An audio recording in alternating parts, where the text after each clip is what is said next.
Okay, ladies and gentlemen, so welcome back to our set review for the Draftalgia $3 Traveler's Cube. And it's a solo episode today. Ryan is not available to join, so you have to listen to my hot take on these cards. And let's start our review with white. And we're gonna have 41 cards, so that's a fair amount here. We're gonna start with a little bit of fixing. So that's driving heat. It taps for white color, and then you can choose when it enters another color. It enters tapped, and it taps for that color. So any white-based deck is more than happy to use it, or frankly any deck which also want to splash white, right? Because you can just name your other colors. So that's a recurring theme across all these thriving lands. Very very good fixing. Cloud shifts. Select a target creature you control, then return that card to the battlefield under your control. So this is, half of an ephemerate, I guess, but still pretty powerful in the Bing deck. So it is, like I think it's a good signal to see that Blink is open if you can see it late. Otherwise, like it's not an A plus pick, I would think. But who knows? Like maybe the enablers are actually more rare than the payoffs. So Court Homunculus, it's a 1 mana 1/1, and it gets +1/+1 if you control another artifact and it's an artifact itself. So this is also like a C-level card for the blue-white artifact deck, or you can use it in Boros, and this is an aggressive card. It's a 2/2 start. You can start equipping it, hitting with it. Hotshot mechanic, so this is a 1 mana 2/1. Ooh, classic Savannah Lion. And let's see how far Savannah Lion got. So this one cruise vehicles as though its power were 2 greater, so it's 4. So this thing is quite the pilot. So this is a Formula One guy. So yeah, if I don't know how many vehicles are in this cube, we're gonna see. But if there are vehicles, then this is your boy. Sentinel's Eye. So it's a 1 mana enchantment aura. You can enchant a creature. Surprisingly, it gets +1/+1 vigilance, and this is super annoying because for exiling 2 cards from your graveyard, it escapes. So this is almost like every one of their creatures are +1/+1 bigger always. Yeah, and on the aura deck, this is a recurring aura, so all those triggers pay off. Like that's the home for it. But who knows? Like if you want a super aggressive low curve deck, that might make a cut there. Yeah, Leonin Relic Warden. So it's a white for a 2/2 cat cleric. And when it enters, you may exile target artifact or enchantment. So it's Oblivion Ring on a stick for artifact or enchantment, and it's the same wording with the double trigger. So when it enters, you get like 2 triggers on the stack. So what's happening is that if you, let's say, Cloud Shift blink this one, then that artifact or enchantment forever goes away because the second half of the trigger is so the first half is not resolving when the second half would trigger. So yeah, so there's that. Mastery of the Unseen. Ooh, this used to be a very very good card, and I think this might be a splash because Simic is the super morph color pair. This is a 2 mana enchantment. When a permanent you control turn face up, you gain 1 life for each creature you control. And then for 4, 3 and a white, you can manifest the top card of your library. Yeah, this is quite the engine. Like I think this is pretty much I think good in like almost every white base deck, I would think. Yeah. Like I mean, I would play it in Boros for sure. This gets me extra creatures. Yeah, like I don't know if you can put in the Simic deck and then have it be banned. Yeah, because this is a super powerful card. So we'll need to see how that goes. The enchantment deck probably likes this one. Gets you creatures to put auras on. So yeah, I think it's one of those cards which is not necessarily have like a very strict home. Uh, Screams that this is it. I mean, the home of this is Simic colors, but I think it's kind of like a glue. We want to pay attention to these cards. It's super powerful, and who knows, you might just find the place for it. Metallurgian. So who? This is a 1/2 for 2, and it's an artifact creature, human artificer. Wow, and this is white and tap regenerate target artifact. Yeah, I think this kind of boss in the artifact deck. It's gonna be like very annoying to play against this card. So this is Mother of Runes for your blue-white artifact deck. And yeah, who knows? Like I mean, Boros, the other color pairs are Orzhov is not interested in this. Yeah, like Boros may be like your 24th, 25th card, but it's not that great either there. And then Celestia is not. So I think this is a card which you can be like if you get it back, then it's safe to say that you are the only drafter of that color pair. So yeah, Soul Strike technique. So this is an enchantment aura, goes into the aura deck. Surprisingly, it's 2 mana. Ancient creature gets +1/+1 vigilance, and when dies, you manifest the top. Yeah, this is a good one because this does not let you lose a card even if they kill the creature, as long as you put on it. Like you don't want to play this into open mana, but if they tapped out, you can safely put it in, get an attack in, and then if they kill it, you get back a creature. Yeah, not bad. Spectral Steed. So it's 2 mana. It's also an enchantment. Now it gets +2/+2 because it's pretty beefy. And then for 1 and a white, exile Spectral Steel from your graveyard, return another target or an equipment card from your graveyard to your hand. This could actually work in both the aura and the enchantment deck. Yeah, it's a little card. Again, these are not like super impressive like Slam Dunk Bomb, but these are the cards which kind of the glue that your deck needs in those situations. Shram Senior Edificer, so it's a 1 and a white. Dwarf Advisor, legendary creature, 2/2. Whenever you cast aura, equipment, or vehicle spell, draw a card. This goes into the equipment of the Boros deck and the Selesnya deck. Yeah, it could go actually even in the Azorius deck if you have equipment and vehicles in a critical number. So that could be a card draw engine there. Um, so if you are in the Boros or Selesnya deck and you want this card, you want to pick it because I don't think you can beat this. Sunpear Kirin, so that's a 1 and a white flash flying to one. I'm already happy with this. This is good enough deck. And now maybe it's not, it's more like a role player in most decks. But when this creature enters, return up to one target non-land permanent. You control its owner's hand. If it was a token, draw a card. So that is flavor text because this cube does not have tokens. But here's the thing. So this is weirdly enough is not good in the aura deck, and I don't know if it's good in the equipment deck either, because this is although it has flying, so it's kind of like a mid-level serviceable card. It's probably better in the blink deck because you return and then you can retrigger it, and then I think it could be a role player maybe in the Azorius deck. Like it's kind of like a counter spell against removal, which keeps your tempo up because this keeps hitting them. So yeah, that's where we are on this card. So it's an North of card. Sunspear Shikari. So this is Boros card. When deck repeat gains first strike and lifelink. In any other deck, this is a Grizzly Bear. So yeah. So this is also your wheelable card. You don't pick this highly. This is gonna come to you if you are the Boros deck at the table. Area Surveyor. So that's like a 2 and a white vehicle finally. So it's a 3/4 flying for a crew 2. Remember it attacks if defending player controls more lands than you. Search for library for basic planes. Put on the battlefield, tapped and shuffle. Yeah, this is not bad. I think it's a 3 mana. It's probably easy to crew, and yeah. So flying, so it gets through with the attack, and then land ramps you. Yeah, this is a solid little card. So again, I don't think it's a super high pick, but it's something which I like mid pack. Celestial Armor, so that's like a 2 and a white artifact equipment. It has flash, already good. When this enters, attached to target creature you control, that creature gains hexproof and indestructible until end of turn. It gets +2/+, so and has flying. Phew. And Equi 4. Yeah, I mean this is I think it's good.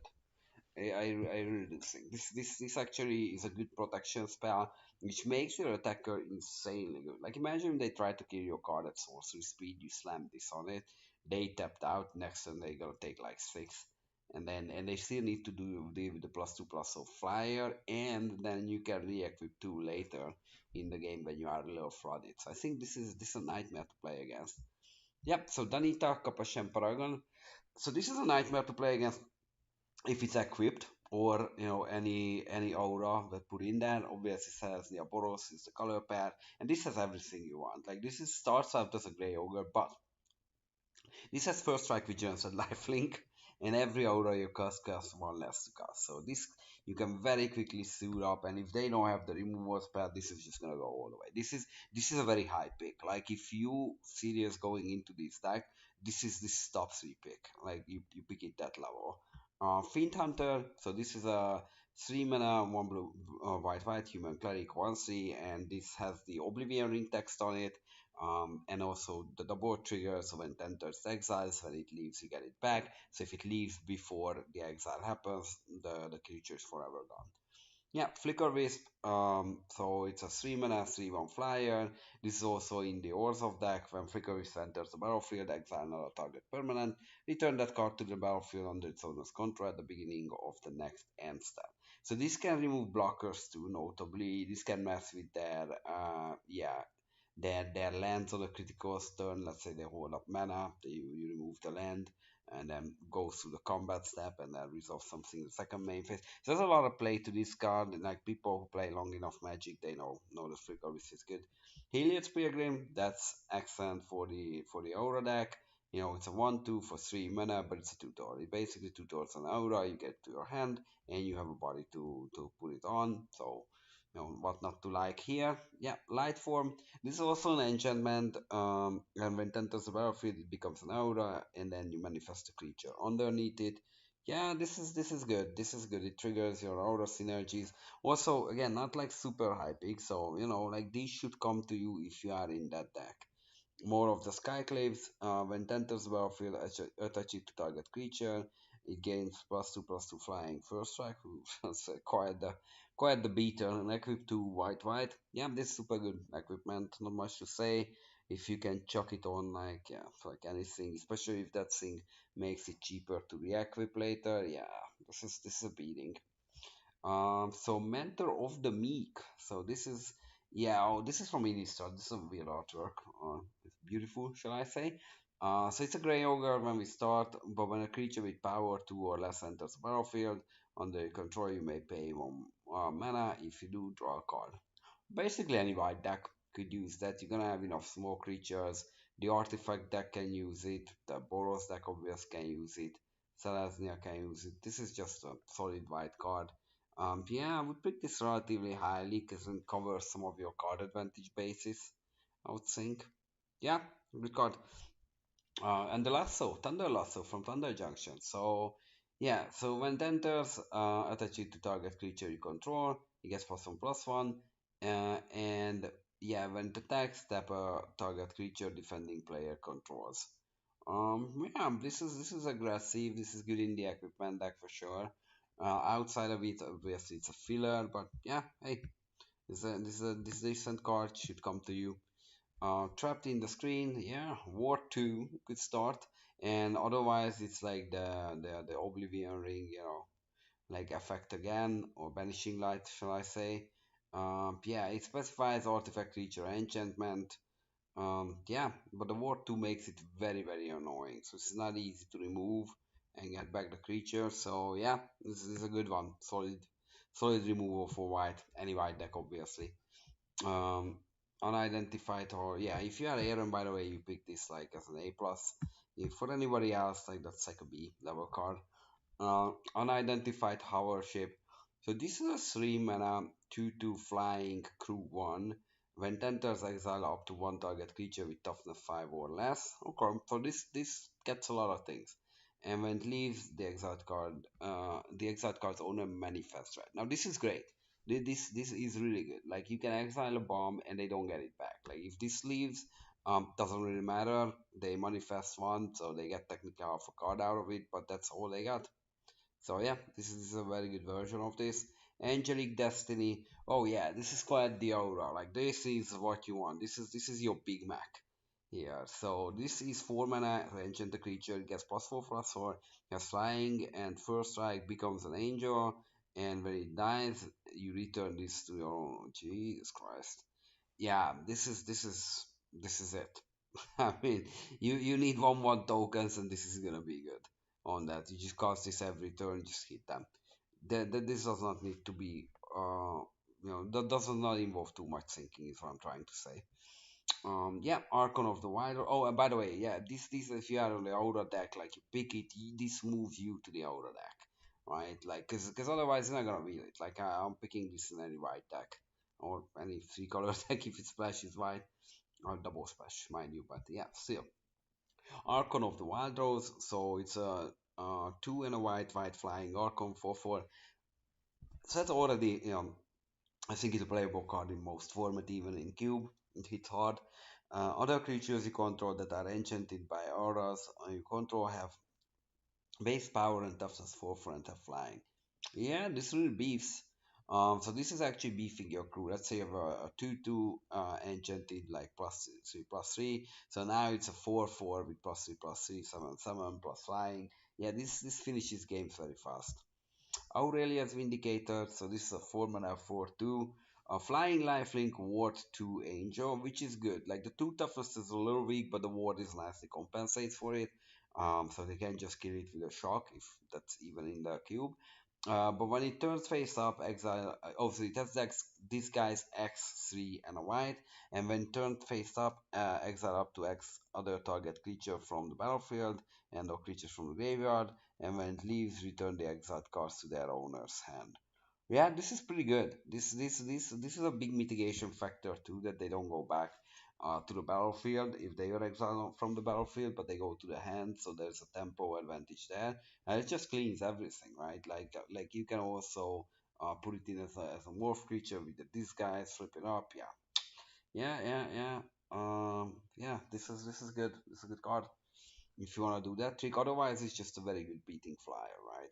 So again, any white deck might be interested in this, so you pick it highly out of the pack and then see where you go. And again, if you see that and something specific to an archetype, I think I would still pick this one because then you stay open and then see what's flowing while you have a very, very good card. So Fate Unbroken, so it's a 4 mana enchantment aura, ancient creature you control. When this aura enters, exile target creature an opponent controls until this aura leaves the battlefield. Ancient creature gets +2/+2. Yeah, this is a little bit sketchier because you're really putting a lot of eggs in that basket. Because you Oblivion Ring and then you put it on a 2/2, but if they kill it, now they 2/1, you get back that creature. So, oof.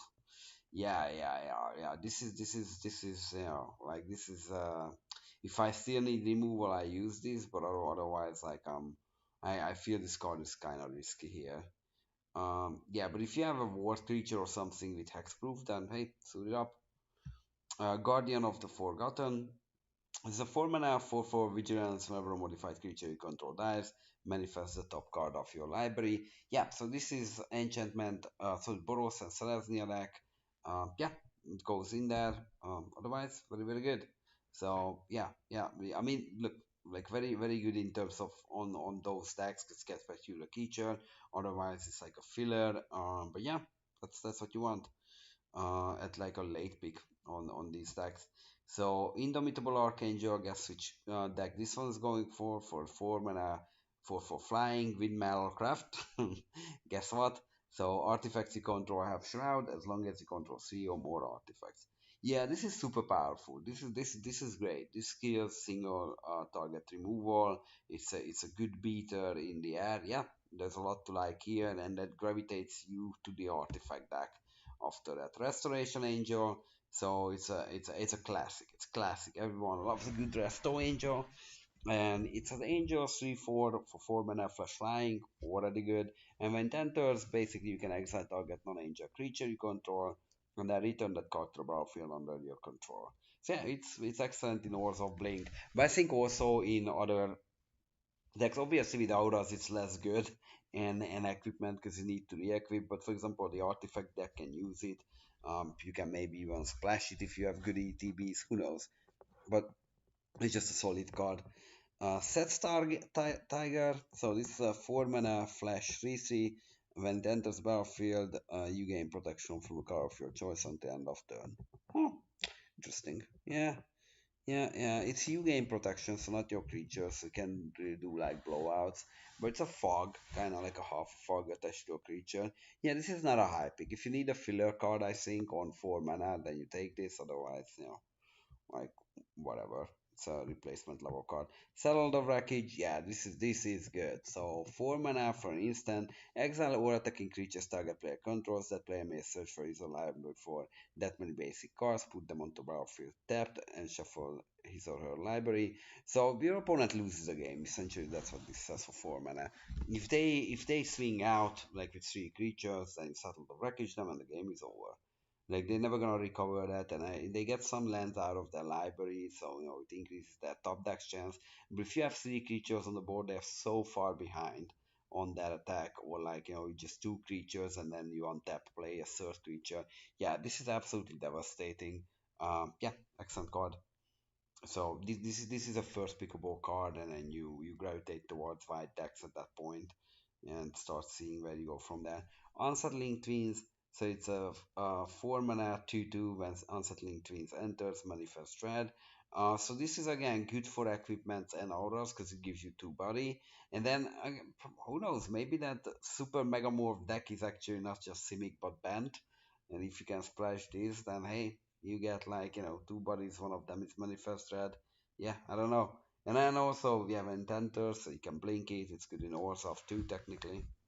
Yeah, I mean this is something which is one of those pivot or glue cards that's like you can pick it and it opens up more archetypes for you. Yeah, I kind of like it. Obviously, don't pick very early. You leave this later, and then you see from there. Cataclysmic Gearhawk. So this is a 5 mana artifact Gearhawk creature, goes into the artifact deck. Yeah, and I think on other decks too, because it's a vigilance 4/5. When it enters, each player chooses artifact creature, enchantment, or planeswalker from a normal permanent he or she controls, and sacrifices the rest. Huh. Yes, I think that is good because this can count either an artifact or a creature. So let's say your opponent has like one creature, one enchantment, and you have like a creature, this one, and an enchantment. You can keep all three of them. Yeah, and then yeah, so those are the things that lets you to be a little bit asymmetric, and also it is good when you are behind, right? So it kind of evens the battlefield. Danita Benalia's Hope. This is a 5 mana Danita, so this is the big sister of the small Danita. So almost twice as much mana, but you get twice of the stats, so it's a 4/4. First strike Vigilance Lifelink, and when it enters the battlefield, you may put an aura equipment card from your hand or graveyard onto the battlefield attached to it. Yeah, I mean this is really the big sister. Like that's what it is. The first one made it cheaper. This is just outright puts it in, bigger stat line, same abilities. Yeah, solid cards, same deck. It's like Boros or Selesnya, and you go from there. Mysterious Limousine. Ooh, it's a foil artwork here. So this is a 5 mana 4/4 vehicle with crew 2, which is kind of mediocre, but whenever it enters battlefield, attacks, exile up to one other target creature until it leaves the battlefield. So it's O-rings on entering and O-rings on every attack. Now we are talking. If creature is put into exile this way, return each other card exiled with Mysterious Limousine to the battlefield on its owner's control. So, huh. Oh, okay. So basically, okay. So you're not like keeping all of them in. What's happening is that you exile one, and then you exile another one, and the first one returns. Oh, this kind of cool flavor. They just drop the passengers in and out. I love this one. That is cool. That is super cool design. Otherwise, yeah, it is powerful in the artifact deck. It kills always the things for the time being what you want it to kill, and you don't need to attack with it. So route. So yeah, this is board wipe. It's a 5 mana sorcery. You may cast it for two more, and then destroy all creatures. They can be regenerated. So 5 mana, it's a mediocre board wipe, but for 7 mana, this is insanely good. Like if you can get the 7 mana, instant speed board wipes are no joke. Like that is the real deal. So yeah, watch out for this one. I think this is like very high pickable. Yeah, and you go from there. And then we arrive to the tail end of the beatdown spectrum. So we're gonna have Angel of Serenity here. So there's every color has these 3 pip casting cost cards in it, which according to Ryan's assessments, they don't synergize with anything else. Well, I see it a little different. I feel like they synergize with every other magic card. So those magic cards, you play them, they keep you alive, and this synergizes with them because when you play them after those magic cards, could be any magic card, this will win you the game. So there you go, that's your synergy. But yeah, so this one is a 7 mana 5/6 flyer, and when it enters, you may exile up to 3 other target creatures from the battlefield or graveyard, and then it's basically Oblivion Ring. When this dies, they return. But basically, you take your opponent's board and you just kill them. That's how this reads. Yeah, excellent artwork, super flavorful card, and hopefully in this cube it can shine. Because unfortunately, it's a shame, but this was illegal in a Doomblade format, and Doomblade is pretty good against this card. But we have less Doomblade, hopefully, so we'll see. And this card can finally shine. Again, good top end for any white deck. Even if you just pick it maybe at a late pick and have it in your sideboard, this can swing battles, which end up being, attrition based and grindy. So Zetapa, Primal Dawn. So yeah, speaking of swinging battles, which are attrition based and grindy. So this is an 8 mana dinosaur, Elder Dinosaur. At that, it's a 4/8, but it has flying double strike, vigilance, trample, and indestructible. So this is just like a brick, which kind of rolls over them, and they can do nothing about it. Because this, they can't attack anymore because this is double strike indestructible and yada yada yada. Flying, there's nothing that can attack into this. And then you attack with impunity because it has vigilance too. So you just send it in, see if they chump block again. Like, oh, sorry, they can't chump block because it has trample, so they actually need to block. Yeah, this is just killing them in like 2 turns, and they can absolutely do nothing about it other than exile removal. Maybe they can bounce it, try to steal the game. But yeah, this is a card which I hate to see on the opponent side of the table. It's really that powerful. 8 mana is a lot, so not every white deck can go to 8 mana, especially. But if you have it, you get it at a reasonably late pick. Keep it in your sideboard if the game drags out and you need a top deck. This is a top deck for you. So yeah, thanks a lot, ladies and gentlemen. This was the white set review for you, and we're gonna come back with blue shortly. Thanks for watching and see you in the next one.